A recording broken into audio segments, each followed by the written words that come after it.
Mis estimados amigos invisibles, bienvenidos nuevamente al podcast Seguridad y Salud según Alexander Briceño. Hoy tengo un invitado súper especial desde Colombia, entre comillas, porque viene desde Cuba directamente.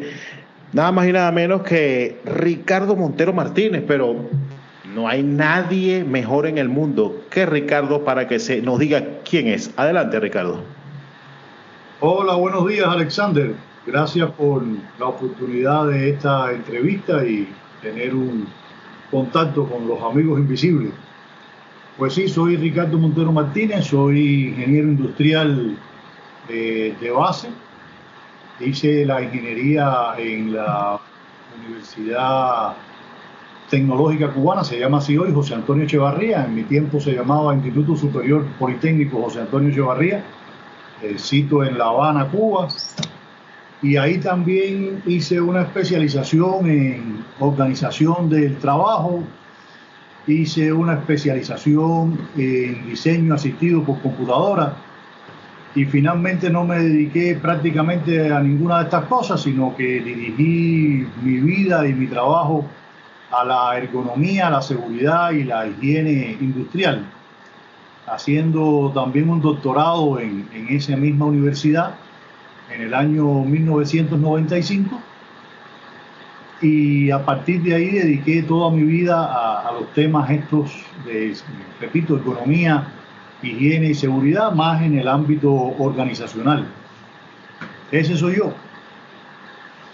Bueno, gracias por esa presentación, que creo que si hay alguien que no te conozca, simplemente debe meter por Google Ricardo Montero Martínez y conseguirán toda la experiencia que Ricardo tiene y todo el trabajo que ha generado Ricardo en no pocos años de experiencia que tiene, y es un referente en su área, y es vital y muy importante conversar, porque esto más que una entrevista es un conversatorio con Ricardo. Ahora bien, Ricardo, hemos discutido por redes sociales sobre un tema de moda que es el COVID-19. Un riesgo que está presente, o un peligro, mejor dicho, que está presente en todos los aspectos del trabajo hoy en día, en unos más, en otros menos, y va a ser un tema del que vamos a conversar. En cuanto a la prevención, Ricardo, tú que tienes muy buenos conocimientos en eso, ¿cómo ves tú ese tema? ¿Y cómo afecta la seguridad y salud de las organizaciones en estos momentos? El COVID-19, Alexander, ha sido un tema que ha dado muchos artículos, mucha opinión. Claro, yo también tengo las mías desde el punto de vista de prevención. Podemos ir de macro a micro, ¿no? Sí, es que eso es lo que queremos oír, o sea, las opiniones de todas las personas, porque cada quien tiene sus opiniones, cada quien tiene sus experiencias y cada quien tiene sus conocimientos, y todos son válidos, y sobre todo analizarlos y escucharlos, que mientras más información técnica tengamos, mejores criterios podemos desarrollar. Yendo de macro a micro, a uno le sorprende el tratamiento que ha tenido el tema del COVID-19 desde el punto de vista de salud pública, ¿no? El tema de la cuarentena con el objetivo de preparar los sistemas de salud y hacerlos más robustos, ya que, por supuesto, en la mayoría de nuestros países las políticas neoliberales han acabado con los sistemas de salud y los países no se encontraban para nada preparados para enfrentar una epidemia de esta magnitud, y no le ha quedado más remedio que coger una medida que es una medida medieval. Es correcto. Y aplicar una cuarentena, lo mismo a los enfermos que a los sanos. Eso también es una novedad también, porque las cuarentenas normalmente eran para los enfermos. Después ha habido una serie de recomendaciones y protocolos muy raros. La primera rareza fue la recomendación de no usar mascarilla para los sanos. Hay un problema que no es médico, que es físico, de cuando se proyecta un cuerpo, o sea, física de proyectiles. Hay un espacio de todas maneras cuando tú hablas que emiten las gotas y va a llegar a otra persona, a no ser que esté a una distancia suficiente como para que el proyectil caiga al piso, ¿no? Es correcto. Eso es física, entonces... Eso es física pura. Era obvio que las mascarillas eran un medio de protección adecuado y sin embargo pasó tiempo para que esto se dijera así y no se sabe cuánta gente se contaminó. Siguiendo de macro a micro, también es sorprendente para mí, yo no soy médico, pero es sorprendente para mí el no tratamiento de los casos desde el comienzo de su contaminación. O sea, los protocolos lo que dicen es que cuando te des positivo al COVID, si no tienes síntomas, te vayas para tu casa a esperar a ver si te dan los síntomas, o sea, esperar a ver si te pones grave. Eso no tiene ningún sentido. Sí, es correcto. Una vez que te enfermes, tienen que ponerte un tratamiento, es elemental y había sido realizado así en casi todas las gripes que uno conoce. No es que se invente nada nuevo, o sea, tienes gripe, pues lo más elemental es que te manden un antigripal que te hace que tosas menos, que estornudes menos, que tengas menos síntomas y por tanto que contamines menos. Y también por lo que se sabe ya de esta enfermedad te tienen que mandar antiinflamatorios desde el principio para que no avance la inflamación que provoca el COVID-19, pero nada de eso se hace. Lo normal del protocolo es mandarte para la casa, esperar a que te pongas grave y entonces, claro, es más difícil que funcionen las cosas. A mí incluso... Sí, porque si después te tienen que recluir en una unidad de cuidados intensivos, primero tenemos que caer en la parte económica, los costos, cuánto costo genera eso. Y segundo, ya tú estás en una situación grave porque las personas graves son las que requieren cuidados intensivos. Claro, pero el tema es que no llegues a grave. Esa es la idea, la prevención, esa es la idea de todo, prevención. Se hace poco para que no llegues a grave, o sea, se le deja a tu sistema inmunológico y a tus genes. Prácticamente correcto. Los protocolos que están establecidos. Los países que no han seguido esos protocolos son los que han sido exitosos en reducir la enfermedad. Mira, por ejemplo, el caso de El Salvador. Hasta hace poco tenía más de 3.000 casos y solo 55 fallecidos. Y tenía casos. Mira el caso de Cuba, aunque Cuba es un punto más especial porque te cuenta es correcto. Cuenta con un arsenal de medicamentos con el que no cuentan los demás aquí en Latinoamérica, ¿no? Realidad, pero lo que parece que se ha ido demostrando es que el COVID-19 se puede tratar sin que llegue a casos graves con medicamentos que son antiquísimos y que son conocidos y que prácticamente hoy se fabrican como genéricos.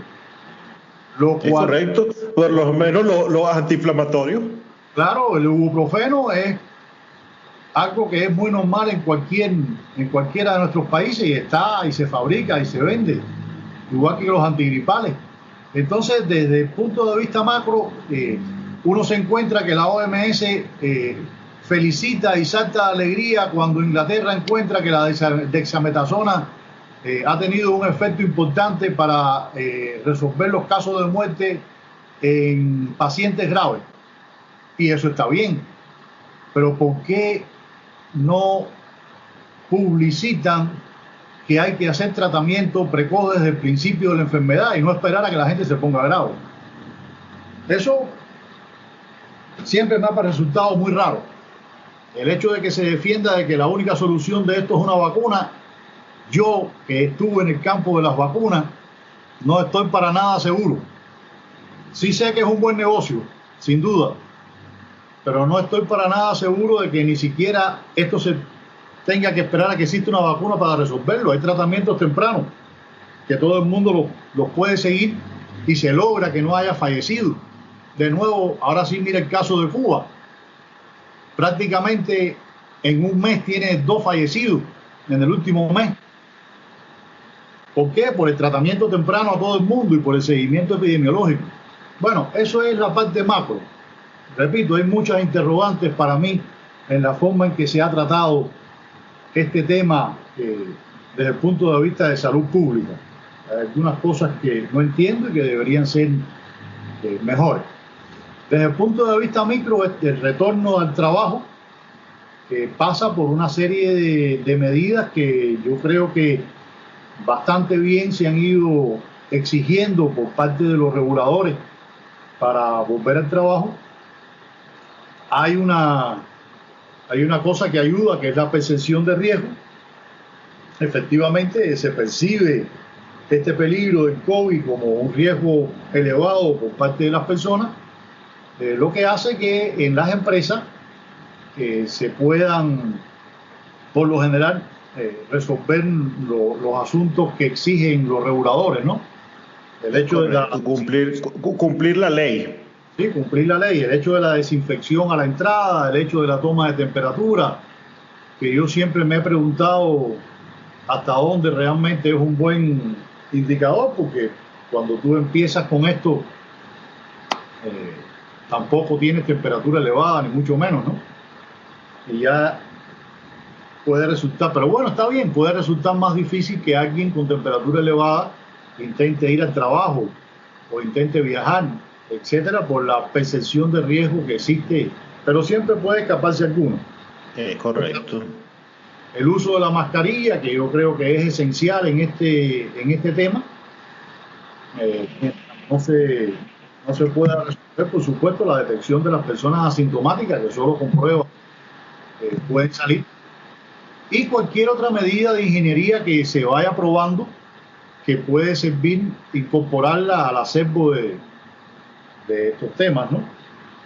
Aunque ya parece casi probable, el CDC de Estados Unidos emitió una comunicación al respecto de que la transmisión es fundamentalmente persona a persona, que el hecho de la transmisión por superficie era al parecer menos probable, o sea, tiene mucha menos posibilidad de que efectivamente suceda.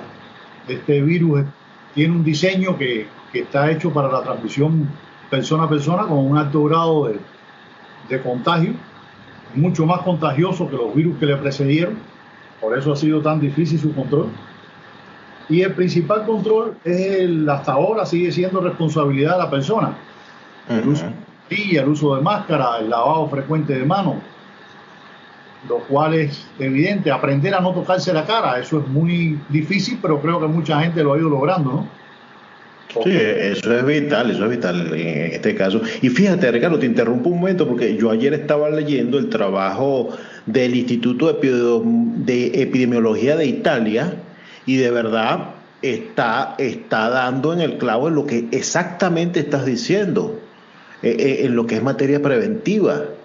Incluso los italianos, un tema que tú y yo discutimos en LinkedIn sobre el uso del ozono, claro, ahí te dejo claro, es indiscutible que el ozono es un desinfectante, pero los italianos están diciendo que si bien no lo han probado, que es muy posible que el ozono mate ese virus.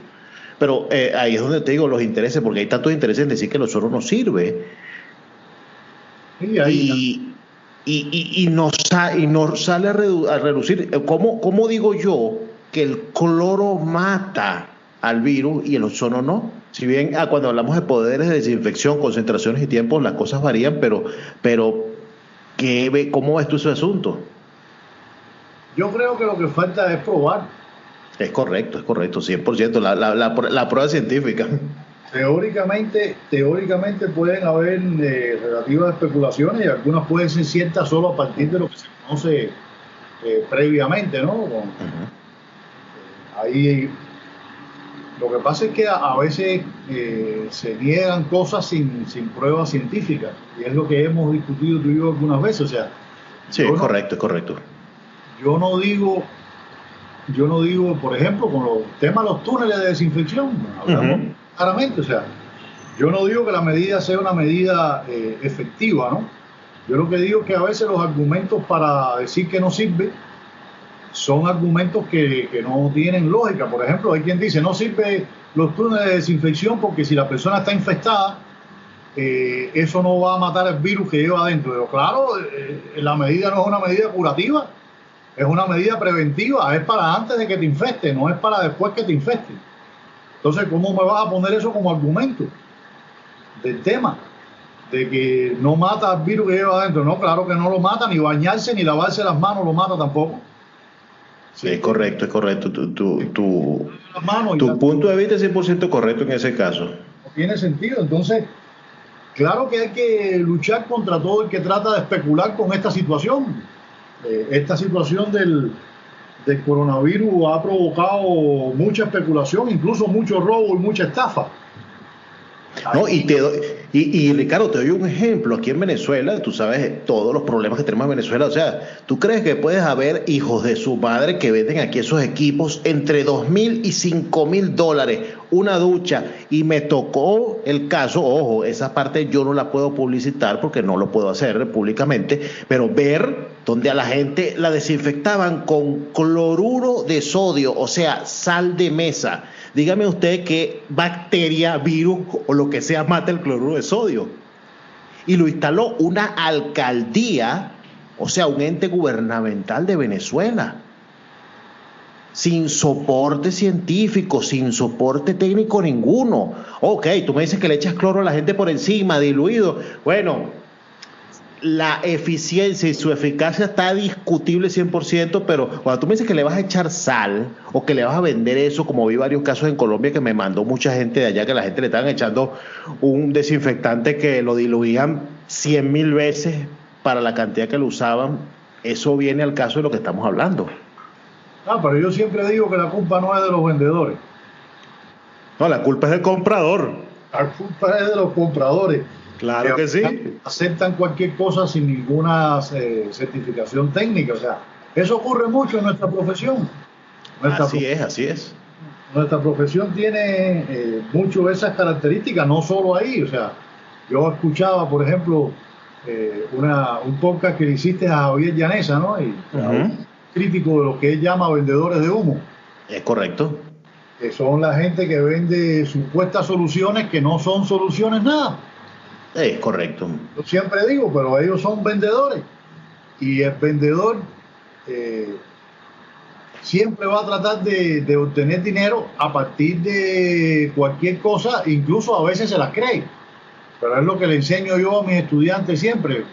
Cuando te propongan algo, pregunta cuál es la evidencia de que eso resuelve algún problema. Y estate claro de lo que vas a comprar. O sea, por ejemplo, ahora habían florecido, ahora se paró, por supuesto, con esto de la epidemia del COVID. Habían florecido la gente que hacía representaciones artísticas de cosas de seguridad. Representaban un accidente con un teatro, etcétera. Sí. Y eso era lo que te vendían. Entonces, yo siempre le digo a la gente, bueno, pregúntese qué impacto tiene eso. ¿Tiene algún impacto? ¿Produce algún efecto en los comportamientos de las personas posteriormente? ¿La gente se va a comportar más segura? ¿Qué aprendió? ¿Solo se divirtió? ¿Solo se entretuvo? Entonces, si solo se entretuvo y solo se divirtió, ten en cuenta que eso es lo que estás comprando. Algo para que la gente se entretenga y se divierta por un rato. Pero eso no tiene ningún impacto posterior. En la seguridad no, y es verdad porque me tocó verlo en Colombia. En los 4 meses que estuve elaborando ya me tocó verlo y incluso discutir con esa gente que hace esas representaciones artísticas. Pues yo le dije, mira, yo no me quejo de tu representación, está bien, y del trasfondo cómico y divertido que le intentas dar a las cosas, pero eso no es prevención.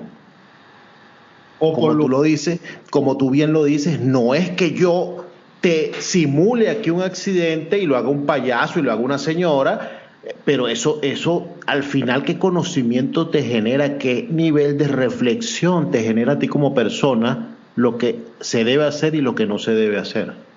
O por lo menos no tienen la prueba de que tenga impacto, porque yo ni siquiera me voy a poner a discutir si realmente tiene impacto o no. Pruébelo.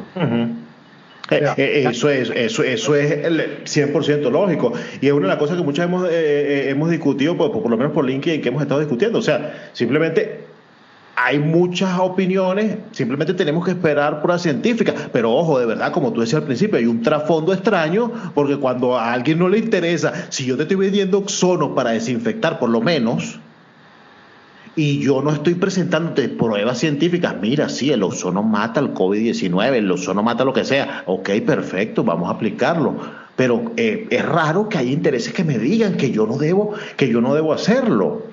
Y ojo, cuando trabajamos en corporativos grandes, nosotros tenemos que que argumentar con pruebas muchas cosas. Si bien a veces no pensemos o no compartamos los pensamientos de algunas personas que no sé, pueden ser nuestros jefes, por lo menos el caso de la mascarilla, o sea, está comprobado que eso tiene que ser, o sea, bien sea, también es el tema de la diferenciación entre mascarilla y tapaboca, porque tapaboca es cualquier cosa, mascarilla ya, cuando hablamos profesionalmente, hay diferentes niveles de protección.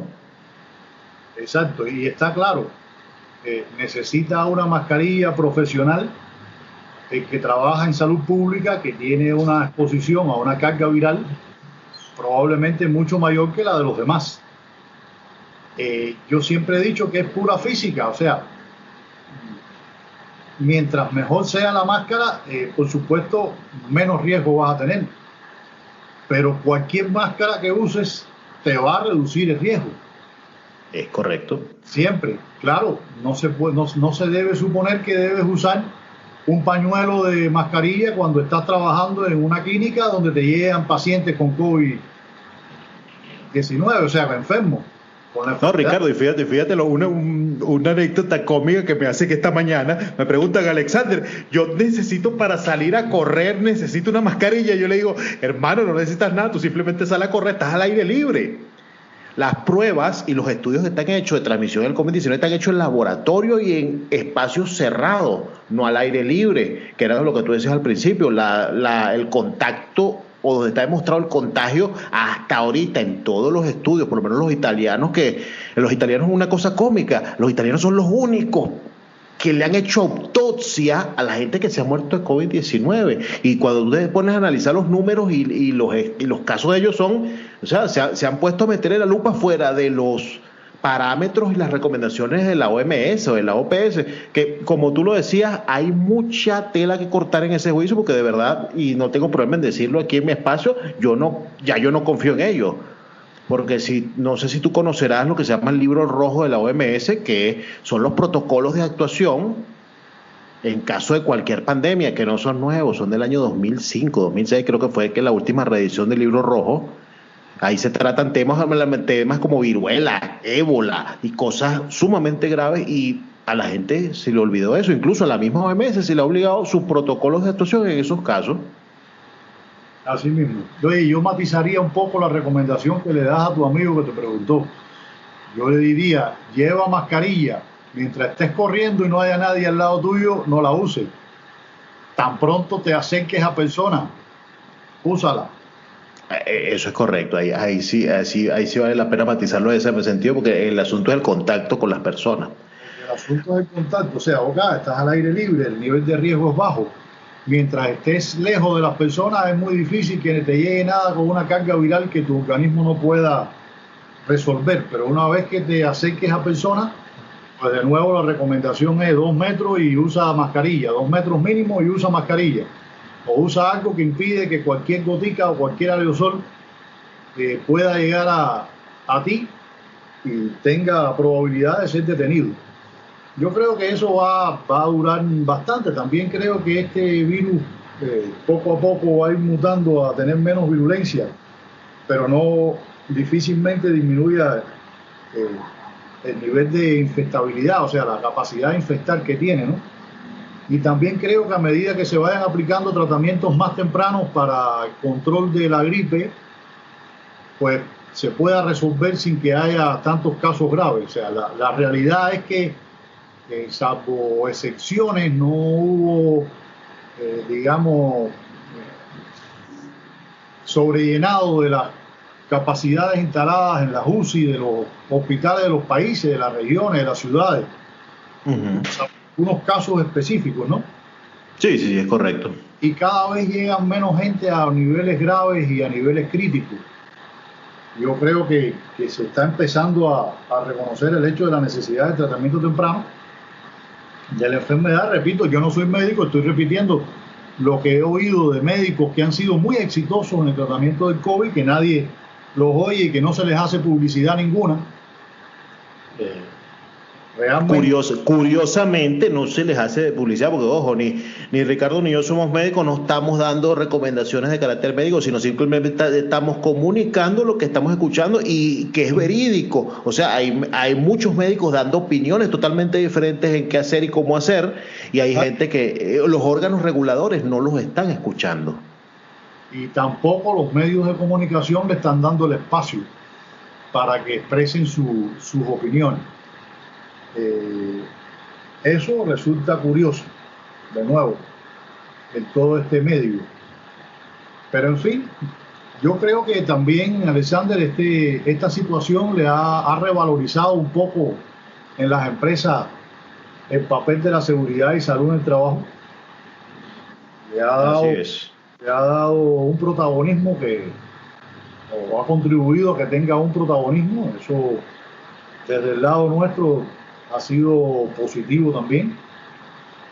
Se oye mucho más a las personas de seguridad y salud. Bueno, aquí se le llama seguridad y salud en el trabajo por disposición legal también, ¿no? Sí, es correcto. Antes se le llamaba salud ocupacional, ya desde el año 2015 en Colombia se le empezó a llamar al tema seguridad y salud en el trabajo. Sí, más o menos en ese tiempo fue que la OIT estableció el convenio, ya no me acuerdo ni el número del convenio que estableció la OIT, que desde todos los firmantes, que son prácticamente todos los países de América Latina, establecieron que el nombre del área se llama seguridad y salud en el trabajo. Incluso llegaron al punto de que por ley los programas de posgrado y de pregrado tenían que llamarse así. Nosotros teníamos una especialización y una maestría que en la universidad donde trabajo, que se llama Higiene y Seguridad Industrial, y tuvimos que cambiarle el nombre a Maestría en Seguridad y Salud en el Trabajo y Especialización en Seguridad y Salud en el Trabajo. Y todas las de Colombia se llaman o se van a llamar así cuando renueven el registro académico. Solamente nos diferenciaremos por el pensum, correcto, pero no por el nombre. Hasta ese punto llegaron, que yo creo que es incorrecto, pero bueno.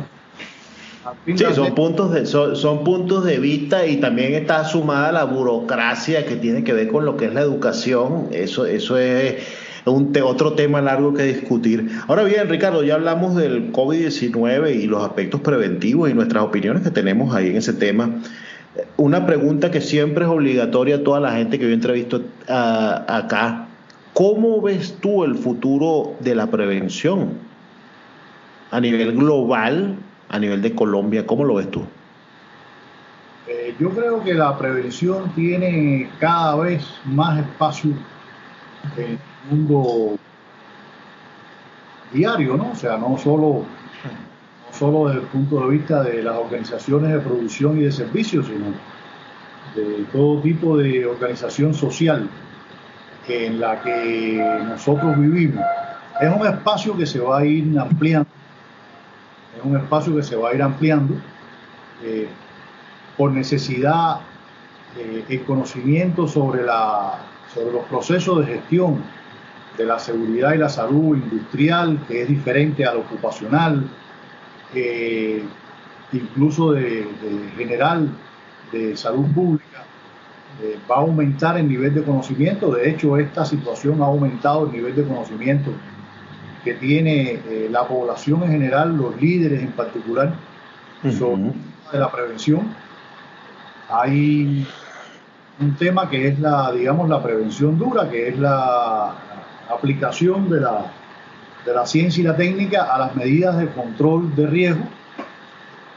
Como tal, digamos que eso está predominantemente liderado por la ingeniería, y eso va a seguir aumentando. O sea, el nivel de conocimiento que existe va a seguir aumentando, el nivel de aplicación de los principios de la seguridad y la salud en el diseño de nuevas maquinarias, de nuevas instalaciones, se va a ir cada vez más convirtiendo en un aspecto clave dentro del nivel de prevención. Y por el otro lado están los aspectos, blandos, los aspectos de gestión, los aspectos administrativos y los aspectos que tienen que ver con lograr que la gente cada vez más piense en prevención. Y esto va a ser así, es un tema cultural.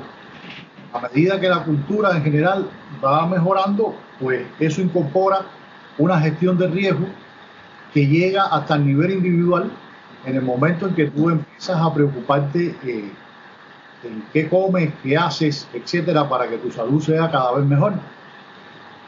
Yo siempre le cuento a mis estudiantes, cuando hablamos de percepción de riesgo, les cuento a mis estudiantes mis experiencias en Suecia y mis experiencias, por supuesto, en los países nuestros de Latinoamérica, ¿no? Uh-huh. Vas a Suecia y ves a la gente en un supermercado leyendo cuidadosamente las etiquetas de los productos y qué contienen y qué sustancias químicas tienen y qué dicen con respecto al nivel de riesgo, y deciden lo que compran. Muchas veces pasa información que ellos tienen previamente y que expresan las etiquetas de los productos, y entonces compran los productos más saludables. Sin embargo, cuando tú llegas aquí a Colombia o llegas a cualquier país latinoamericano, el comprador en el supermercado empieza a mirar manzanas, ¿no? Manzanas valen tanto, baja la vista, aquí valen un poco menos, baja la vista, aquí baja un poco menos, baja la vista al último instante, aquí valen menos. Esas son las que compran. O sea, no, y Ricardo, y no solamente eso, sino la parte que tiene que ver o se relaciona con las marcas. La gente busca una marca específica y no lee la etiqueta de qué diablos contiene el producto que está comprando. Eso es un tema cultural, o sea, es correcto. Sin duda, todavía estamos mayoritariamente a nivel de sobrevivencia. En Suecia el dinero no es un problema. Uh-huh. Se pueden dedicar a tener en cuenta otros elementos, porque cuando hablamos de nivel de cultura, por supuesto, no basta con que estés más educado o menos educado. Tiene que ver con todos los elementos que te rodean y con el nivel de vida al que puedes llegar, ¿no? Yo lo veo en mi país de origen. O sea, mi país de origen tiene un nivel de educación mucho mayor que cualquier país latinoamericano, pero la gente se sigue comportando igual. O sea, busca lo que tiene menos precio, porque tiene que sobrevivir antes que aplicar lo que sabe. Lo primero que tiene que hacer es sobrevivir. Porque, es correcto, eso es así. El tema de la cultura es un tema multidimensional, no depende solo, por ejemplo, del nivel de educación. Es correcto. Que uno tenga, eso influye, pero no es lo único. Entonces la prevención, yo le veo muchísimo futuro, porque en todos lados vamos a tener que ir aprendiendo a manejar los riesgos que tienen las organizaciones, que tienen las personas, que tienen las sociedades, y ese manejo de riesgo, al final la única forma de enfrentarlo correctamente es a través de la prevención. O sea, no de enfrentarlo correctamente, sino de enfrentarlo eficientemente. Sí. Es a través de la prevención. Cuando la prevención no es lo que prima, al final los sistemas explotan, ¿no? Aquí está el caso, por ejemplo, en Colombia proliferaron mucho las clínicas de rehabilitación, porque cada vez aumentaban más los problemas de desórdenes musculoesqueléticos. Uh-huh. Entonces las clínicas de rehabilitación son, digamos, necesarias, pero es la peor solución, es la cura. Es enfrentar el problema curando a los que ya se enfermaron para devolverlos sanos al sistema, a la sociedad. Eso es importantísimo. No, y Ricardo, en ese caso específico pasaron por alto lo que es la prevención, porque cuando tú te vas a... que es lo que le interesan... Ahí voy. Como era tan buen negocio, aparecieron muchísimas clínicas de esas, al final todas quebraron. Uh-huh. Porque claro, el Estado no les pagaba todo lo que tenía que pagarle ante la gran cantidad de casos que tenían. Y eso, desde el punto de vista de negocio individual, pudiera ser atractivo, ¿no? Creo una clínica y me vuelvo rico. Pero desde el punto de vista de eficiencia económica social, es un desastre, porque los recursos se van a curar y no a prevenir. Y digamos que con 1/10 de los recursos de curar, si tú los inviertes en prevenir, realmente no te hace falta desarrollar tantos recursos para eso. Entonces, poco a poco las sociedades se van a ir hacia esos temas, ¿no? Yo creo que a nivel empresarial, la mayoría de los líderes empiezan a darse cuenta de que la seguridad y la salud son una ventaja competitiva. Usted lo ve en las empresas más exitosas económicamente que hay en el mundo. No hay, por regla, pueden haber excepciones, no hay una empresa económicamente exitosa en el mundo que no sea también un ejemplo exitoso en el desempeño de seguridad y la salud. Es correcto, 100% de acuerdo. Y la pregunta es, ¿por qué? Y la respuesta no es porque tengan más recursos, ni la respuesta es porque sean más humanas que las otras. El capitalismo no es humano por lo general. La respuesta es porque han encontrado que efectivamente es un buen negocio ser exitoso en seguridad y salud. Eso les ayuda en su negocio y han convertido la visión de ver la seguridad como una carga económica a ver la seguridad como una inversión económica. Y claro, no se lo cuentan a mucha gente. A fin de cuentas es una ventaja competitiva. Pero igual, nuestros oyentes revisen qué empresa exitosa económicamente no tiene un exitoso desempeño en la seguridad y la salud, y se darán cuenta de que ellos descubrieron hace mucho tiempo que eso les daba ventaja competitiva. No, Ricardo, y voy a hacer trampa, le voy a dar un ejemplo claro y que lo pueden ver simplemente con meterse en el sitio de la empresa, Amazon.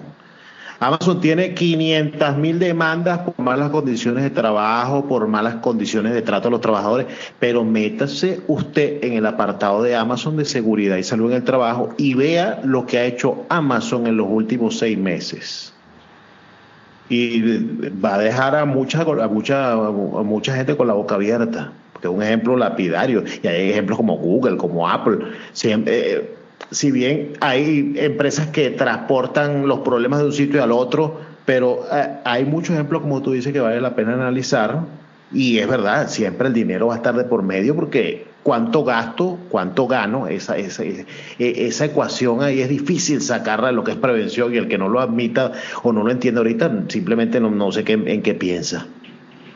Exacto, y las que has mencionado son empresas de servicio, pero mucho antes que ellas, esas manufactureras, las empresas manufactureras, las que realmente crean valores, también tenían eso. Está el caso de las empresas altamente confiables,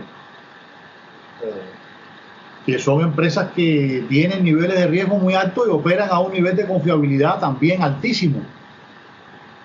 Correcto, todas las empresas de servicio, de producción de electricidad, de producción de combustibles, la minería, todos ellos tienen unos estándares, y no desde hace 6 meses ni de hace un año, sino de hace mucho tiempo. Hace mucho tiempo, y son exigentes en su desempeño, y no les pasa nada, y tienes ahí centrales nucleares, y tienes ahí portaaviones, que son sistemas complejos y extremadamente peligrosos. O sea, en la industria militar hay muchos ejemplos de eso. Correcto. Minería, tienes todo el sector de hidrocarburos, donde de vez en cuando sucede algo, claro, no es que estén exentos por completo de problemas, ¿no? Por ejemplo, la industria de hidrocarburos es una industria que al año tiene accidentes en cualquier lado. Incluso a mí a veces me daba risa porque en Venezuela ocurrieron, ¿no? Y los querían politizar, y cuando los estaban politizando, entonces ocurrió otro accidente grande en Estados Unidos y ocurrió otro en Europa, y se acabó la política. Es que el problema no es político, es que hay un problema técnico metido en la gestión de la seguridad de procesos, que le ha sucedido cosas a todo el mundo, con independencia de su sistema social, ¿no?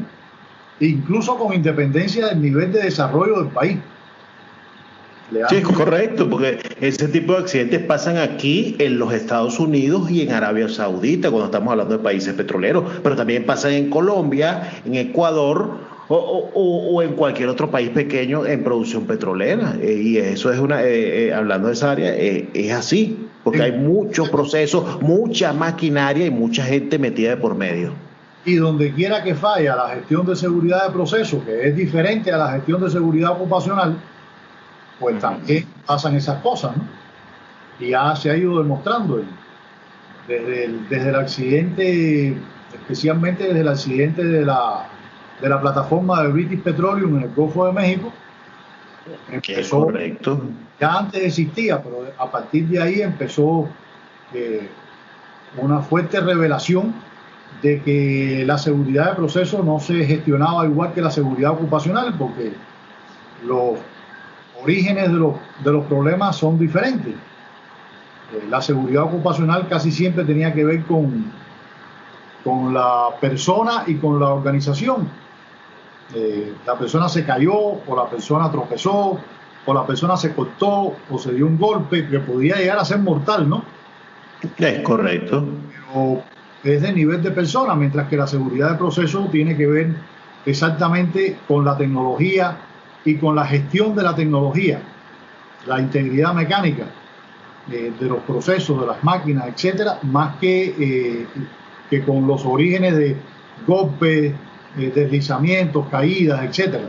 Entonces, es una forma de gestionar que es diferente a la seguridad ocupacional, y no te puedes guiar para evaluar el desempeño de seguridad de proceso por los indicadores clásicos de seguridad ocupacional, como pasó en la plataforma de la British Petroleum, que hacía 7 años que no tenían accidentes ocupacionales, e incluso recibieron un premio unas horas antes de la explosión, porque parecía que todo estaba bien desde el punto de vista de la seguridad, porque no tenían accidentes de personas, pero la seguridad de procesos no estaba bien gestionada.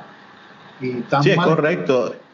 Ricardo, en ese caso se llevan las cosas siempre cuando en el área de seguridad no se puede conversar con la gente que se encarga de otras áreas, como esa seguridad de procesos que tú llamas, que es un hecho, o sea, porque los problemas de mantenimiento o los problemas que por lo menos que yo he visto, cuando tú no compras las cosas que debes comprar, sino compras la más barata y te vas por hacer en esa gestión de procesos, una presión de proceso de supervivencia, pasan los accidentes.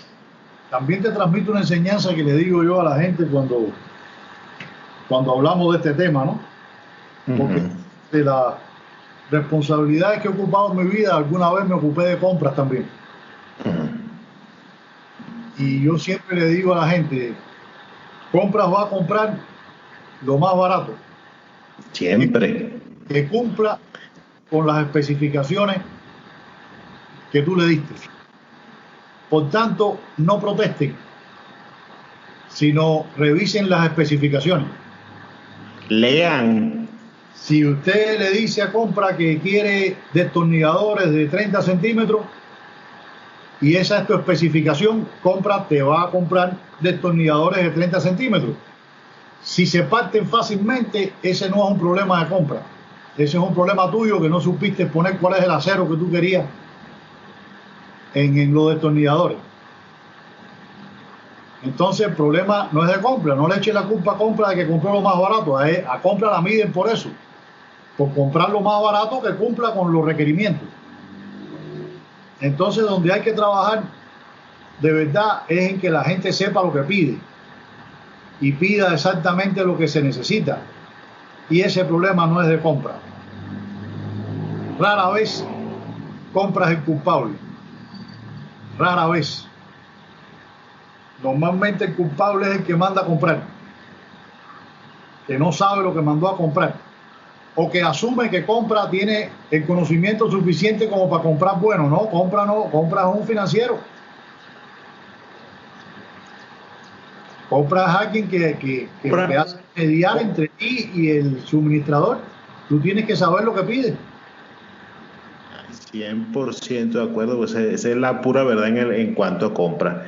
No Mira, sabe. Ricardo, para finalizar y para despedir el podcast, si tienes algún comentario adicional extra, es buen momento. Y obviamente tus coordenadas para la gente que te quiera contactar, que quiera hablar contigo, quiera saber quién es Ricardo Martínez, adelante.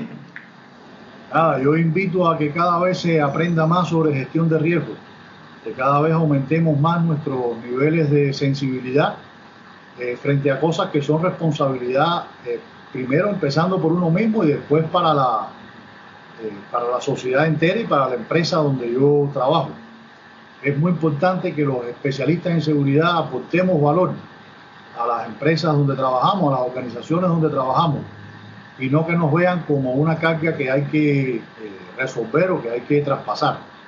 Y para eso necesitamos prepararnos para realmente aportar valor a nuestras empresas. Eso es lo que creo. Ese soy yo, Ricardo Montero Martínez.